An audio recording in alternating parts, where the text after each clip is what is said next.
பண வரவுக்கான சோர்சஸ் நிறையா. ஒன்று குடும்பம் சார்ந்த ஒரு பிஸ்னஸ் பண்ணிக்கிட்டு இருப்பாங்க, இன்னொன்று படிப்பு சார்ந்த ஒரு கம்பெனி நடத்திக்கிட்டு இருப்பாங்க. ஒரு பக்கம் ஒரு ஐடி கம்பெனி ஒன்று நடத்திக்கிட்டு இருப்பாங்க, இன்னொரு பக்கம் ஏதாவது ஒரு அவங்க ஃபேமிலி பிஸ்னஸ், ஒரு வட்டி கடை மாதிரி ஒரு ஃபைனான்ஸ் கம்பெனி ஒன்று நடத்திக்கிட்டு இருப்பாங்க. இதுக்கு அதுக்கும் சம்மந்தமே இருக்காது. பிஸ்னஸ் ஆரம்பிப்போம் நம்பி 10 லட்சம் வாங்கிட்டோம், ஆரம்பிக்கவே முடியலை, இழுத்துக்கிட்டு போகுது, அரசு அனுமதி கிடைக்கல, ஏதோ ஒரு பிரச்சனைன்னு வச்சுக்கோங்க. வட்டிக்கு மேலே வட்டி ஆகுது அப்படின்னா கூட அதை ரொம்ப வெளிக்காட்டாமல் அமைதியாக பொறுமையாக திரும்ப திரும்ப திரும்ப அவங்ககிட்ட பேசி இவங்ககிட்ட பேசி இதே வேலையாக திரிவாங்க. 3 மாதம் 6 மாதம் ஆனாலும் ஓடி அடையாது. அப்புறம் பார்த்து ஏதாவது ஒரு எது மல்டிபிள் ஆகும், கோல்டு மல்டிபிள் ஆகுமா, அப்போ கோல்டு நகையாக வாங்கி வைக்கணும்னு கூட நினைக்க மாட்டாங்க.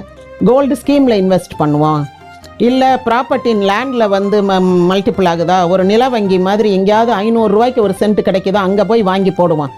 இனி அடுத்து இப்படியே சிட்டி டெவலப் ஆகி டுவர்ட்ஸ் தட் பிளேஸ் தான் போகும் அப்படின்ட்டு இவங்க எங்கேயாவது லேண்டில் பணவரவு அதிகரிக்கிறதுக்கு இவங்களுக்கு தனாதிபதி புதனாக இருக்கிற காரணத்தினால பெருமாள் கோவிலுக்கு போகிறது நல்ல பலன் கொடுக்கும். பெருமாள் கோவிலுக்கு போகிறது, அதுவும் குறிப்பாக இப்போ நம்ம திருப்பதிக்கெல்லாம் போகிறாங்க, அதெல்லாம் பண்ணுறாங்க. நான் எந்த கோயிலுக்கு போக சொல்லுவேன்னா,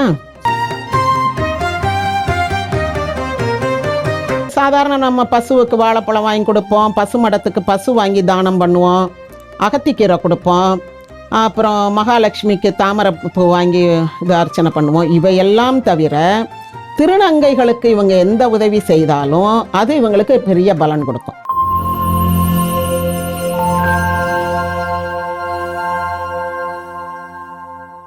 வணக்கம். ரிஷப ராசியில பிறந்தவங்களுக்கு பணவரவு அதிகரிக்கணும், அவங்க வாழ்க்கை இன்னும் மேன்மையாகணும், குடும்ப வாழ்க்கை சிறப்பா இருக்கணும், தொழில என்னைக்குமே முன்ன நிக்கணும், இந்த மாதிரியான அவங்க வாழ்க்கையில மாற்றங்கள் நிகழணும் அப்படின்னா அதற்கு என்ன மாதிரியான விஷயங்களை நம்ம பண்ணணும்? சோ குறிப்பா முதல்ல இவங்களுக்கான பண வரவு வர்றதுக்கு என்ன மாதிரியான வழிகள் எல்லாம் இருக்கணும்?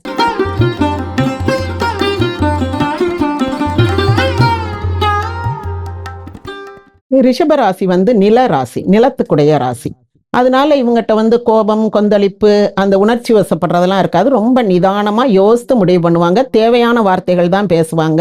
வசைமொழி, எளிமொழி அந்த மாதிரி எல்லா சொற்கள்லாம் இவங்க வாயிலிருந்து வராது. ரொம்ப டீசெண்டான ஆட்கள்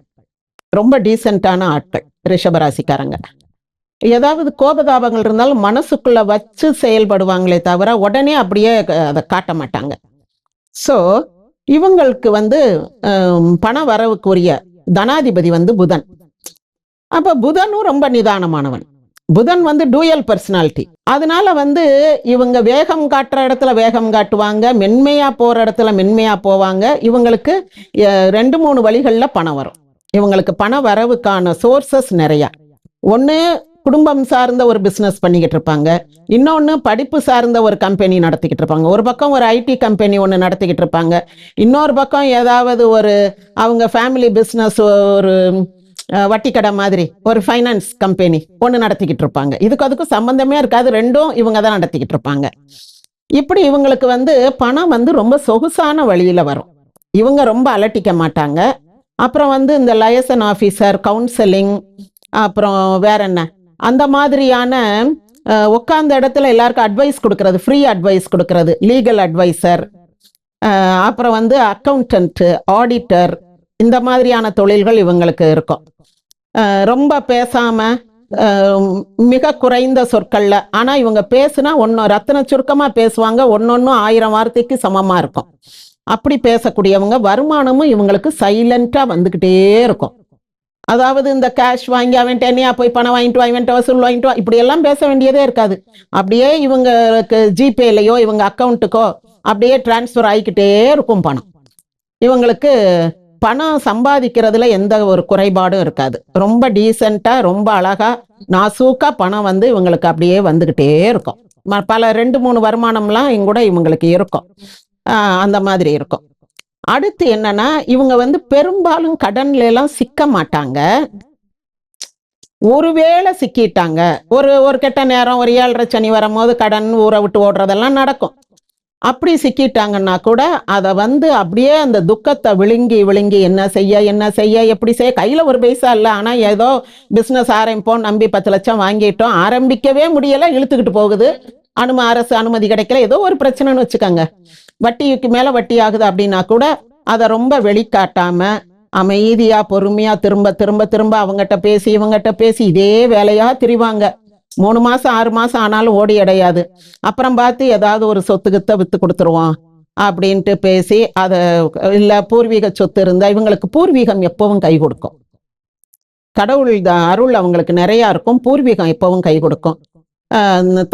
தாய் வழி தாய் மாமன் வழியிலெல்லாம் இவங்களுக்கு உதவி செய்வாங்க. அப்புறம் அவங்க கிட்ட சொல்லி பங்கு பிரிச்சிருவோம், எங்க அம்மா பங்கு எனக்கு கொடுங்க, எனக்கு நான் இப்ப ரொம்ப கஷ்டத்துல மாட்டிக்கிட்டேன் அப்படின்ட்டு வெளியே தெரியாம அந்த பிரச்சனையை சால்வ் பண்ணிடுவாங்க. இவங்க எல்லாருக்கும் கஷ்டம் வர்றது உண்டு, ஆனா இவங்க வந்து கஷ்டத்தை வெளியே காட்டிக்காம இந்த புலம்புறது இருக்கவே இருக்காது. இந்த மண்ணு ராசிக்காரவங்க ரிஷபம் கன்னி மகரத்தாட்கள் புலம்பவே மாட்டாங்க, அவ்வளவு மன அழுத்தத்தோட உள்ளே வச்சுப்பாங்க. ஆமா, பயங்கரமான ஆட்கள். விருச்சிக ராசிக்காரங்களும் அப்படித்தான், அவங்க பணக்காரங்களா இல்ல ஏழையானே கண்டுபிடிக்க முடியாது, அப்படி ரொம்ப சிம்பிளா இருக்கிற மாதிரி இருக்கும். ரொம்ப பிராண்டட் ட்ரெஸ் கூட போட்டிருப்பாங்க, 10 லட்சம் ரூபா பனியன் கூட போட்டிருப்பாங்க, ஆனா அவங்க போட்டிருக்கிறத பார்த்தா ரொம்ப சாதாரண ஒரு எர்த்தன் கலர்ல மண்ணு மாதிரி கலர்ல போட்டிருப்பாங்க, அப்படி பிரைட்டாலாம் போட்டிருக்க மாட்டாங்க. அப்படிப்பட்ட ஆட்கள் இவங்க வந்து ரொம்ப டீசென்ட், வெரி மாடஸ்ட், அந்த மாதிரி சைலண்ட் சாஃப்ட் ஸ்போக்கன். டீலிங்லையும் அப்படித்தான், பிஸ்னஸ் டீல் பேசினாலும் கடன் கப்பு கஷ்டங்கள் வந்தாலும் அதை அப்படியே உள்ளுக்குள்ள வச்சு வச்சு வச்சு வீட்டில் பிள்ளைகளுக்கு கூட தெரியாம ஒய்ஃபுக்கு கூட ரொம்ப பேச மாட்டாங்க. இப்படி ஒரு கஷ்டம் இருக்குன்னு மட்டும் சொல்லி வைப்பாங்க, இந்த ஆள்கிட்ட பணம் வாங்கினதுல இப்படி பிரச்சனை ஆகி போச்சு, என்னங்க செய்யலாம், பாத்துக்கலாம் அப்படின்வாங்க. அவ்வளவுதான் அந்த ஒரே அவ்வளவுதான், பாத்துக்கலாம், என்ன சாப்பாடு அப்படின்ட்டு அடுத்த கேள்வி அப்படி போயிடும். இன்னைக்கு போனேன், அவன்கிட்ட கேட்டேன், அவன் தரல, இவன் ஏமாத்திட்டேன், அந்த மாதிரிலாம் வீட்டுல வந்து உட்காந்து பேச மாட்டாங்க, எது தேவையோ அதை மட்டும்தான் சொல்லுவாங்க. ஓகே, சோ இவங்களுக்கான லாபம், சேமிப்பு, உபரி வருமானம் அதெல்லாம் எப்படி இருக்கும்? நல்லா இருக்கும். இவங்க காசு கிடைக்க கிடைக்க அதை ஒரு சேவிங்ஸ்ல போட்டு அதை ஒரு ப்ராப்பர்ட்டியில போட்டுருவாங்க.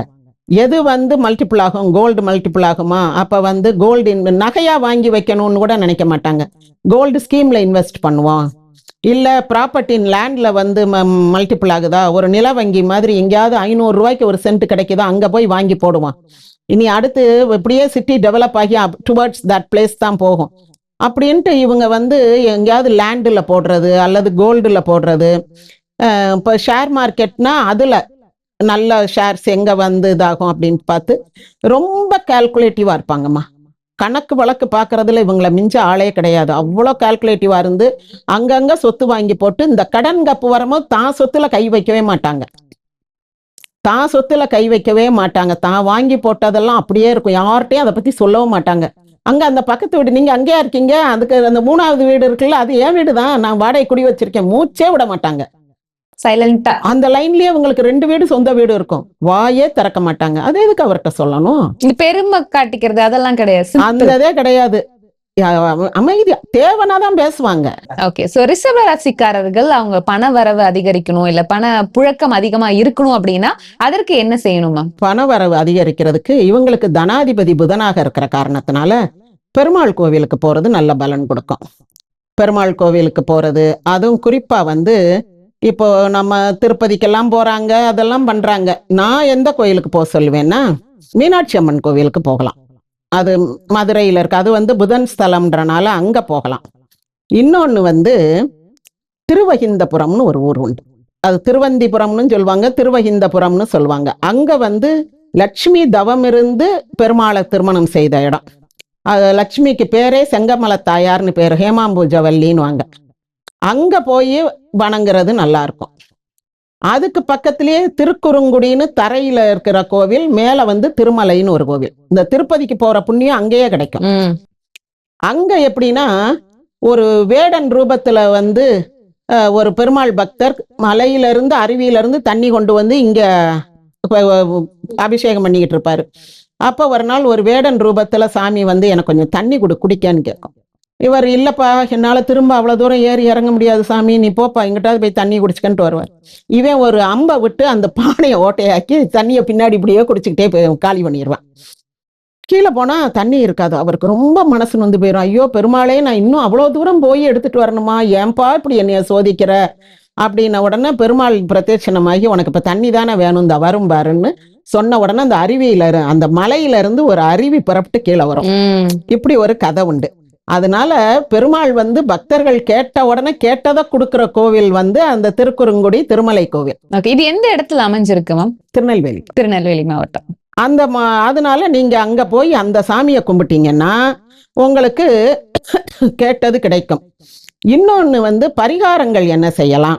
இவங்க வந்து சாதாரண நம்ம பசுவுக்கு வாழைப்பழம் வாங்கி கொடுப்போம், பசு மடத்துக்கு பசு வாங்கி தானம் பண்ணுவோம், அகத்திக்கீரை கொடுப்போம், அப்புறம் மகாலட்சுமிக்கு தாமரை பூ வாங்கி இது அர்ச்சனை பண்ணுவோம். இவையெல்லாம் தவிர திருநங்கைகளுக்கு இவங்க எந்த உதவி செய்தாலும் அது இவங்களுக்கு பெரிய பலன் கொடுக்கும். ஒரு அவசர செலவு இருக்கும் போது அந்த வருமானம் வரமாட்டேனுது, அதுக்கு அடுத்த நாள் வருது. இன்னைக்கு விசேஷம், இன்னைக்கு செலவு காசு வேணும்னா அங்கங்க கடனை வாங்கி விசேஷத்தை முடிச்சிடுறோம். அடுத்த வாரம் வருது. அடுத்த வாரம் வரும்போது இந்த கடன் வாங்கின இடத்துக்கெல்லாம் கொஞ்சம் வட்டி கட்ட வேண்டியதா போயிருது. அப்ப அதுல ஒரு 10% நமக்கு வட்டிக்கு போயிருது. இப்படின்ற ஏதாவது சின்ன சின்ன இது இருக்கும். அப்படி இருந்ததுன்னா நீங்க தனாதிபதி புதனாக இருக்கிற காரணத்தினால திருநங்கைகளுக்கு வந்து மருத்துவ உதவியும் வேலை வாய்ப்பும் வாங்கி கொடுத்தீங்கன்னா அவங்க காலங்காலத்துக்கு உங்களை நன்றியோட நினைச்சு பார்ப்பாங்க. அப்போ உங்களுக்கு அந்த பலன் வந்து அந்த தடைகள் வந்து விலகும். எங்கெங்க நமக்கு வந்து நம்ம செய்த முன் பாவத்தினால தானே நமக்கு தடைகள் வருது. அந்த தடைகளை விலக்குறதுக்கு யாராவது ஒருத்தவங்க வந்து நம்ம செய்த புண்ணியம் வந்து அங்க நிக்கணும். அந்த கஷ்டத்தை விளக்குறதுக்கு நம்ம புண்ணியம் வந்து நிக்கணும். இப்படி புண்ணியம் வந்து நிக்கணும்னா நம்ம வந்து அப்பா புண்ணியவா எனக்கு நல்ல ஒரு உதவி செய்தார், இன்னைக்கு வரைக்கும் நான் நல்லா இருக்கேன்னா அவருக்கு செய்த உதவிதான் அப்படின்னு அவங்க எத்தனை முறை நினைக்கிறாங்களோ அத்தனை முறை உங்களுக்கு வர்ற தடைகள் விலகும். இந்த திருநங்கை அப்படின்னு சொன்னீங்க, அது குறிப்பிட்ட ஏதாவது எண்ணிக்கை இருக்கா? இத்தனை திருநங்கைகளுக்கு அவங்க வசதியை பொறுத்து. ஏழையா இருந்தா அதுக்கு ஏத்த மாதிரி செய்யுங்க, நடுத்தர வர்க்கமா இருந்தா அதுக்கேத்த மாதிரி செய்யுங்க. ஒரு சுகர் பேஷண்ட்டுக்கு 4 இன்சுலின் இன்ஜெக்ஷன் வாங்கி கொடுத்தா அது கூட உதவிதான். இல்ல அவங்களுக்கு பெரிய அளவுல ஏதோ ஒரு மருத்துவ உதவி தேவைப்படுது, வெளியே கேட்க முடியல, செய்ய முடியல, எங்களுக்கு அரசு இந்த இதுல எல்லாம் வரல, அந்த பேக்கேஜ்ல எல்லாம் வரல, இன்சூரன்ஸ் பேக்கேஜ் காப்பீடுல எல்லாம் வரல, எங்களுக்கு இந்த உதவி செய்ய யாரும் இல்லை அப்படின்னா நீங்க அவங்களுக்கு அதை செய்யுங்க. இல்ல வேலை வாய்ப்பு ஒரு கேட்டரிங் போட்டு கொடுத்து உதவுங்க. ஒரு ஆர்டர் வாங்கி கொடுங்க. எங்க ஆபீஸ்க்கு நீங்க மத்தியானம் சாப்பாடு கொடுக்கறது, டீ காஃபி ஸ்நாக்ஸ் கொண்டு வந்து நீங்க கொடுங்கம்மா அப்படின்னு சொல்லுங்க. அவங்க வந்து அதை சப்ளை பண்ணட்டும். ஏதோ ஒண்ணு உங்களால முடிஞ்ச உதவியை அவங்களுக்கு செய்தீங்கன்னா இந்த ரிஷபராசிக்காரவங்களுக்கு அது பணத்தடைகள் விலகும். அவங்களுக்கு மனக்குழப்பம்லாம் ஒன்றும் இருக்காது. அவங்க நல்லா தே ஆர் ஆல்வேஸ் ஹாப்பி. ஆமா. ஓகே, ரிஷபராசிக்காரர்கள் அவங்க வாழ்க்கை இன்னும் மேன்மையா இருக்கணும் அப்படின்னா தொழில், பணம், பரிகாரங்கள் என்ன மாதிரி எல்லாம் பண்ணணும் அப்படிங்கறத பத்தி எங்களுக்காக சொன்னீங்க. ரொம்ப நன்றி.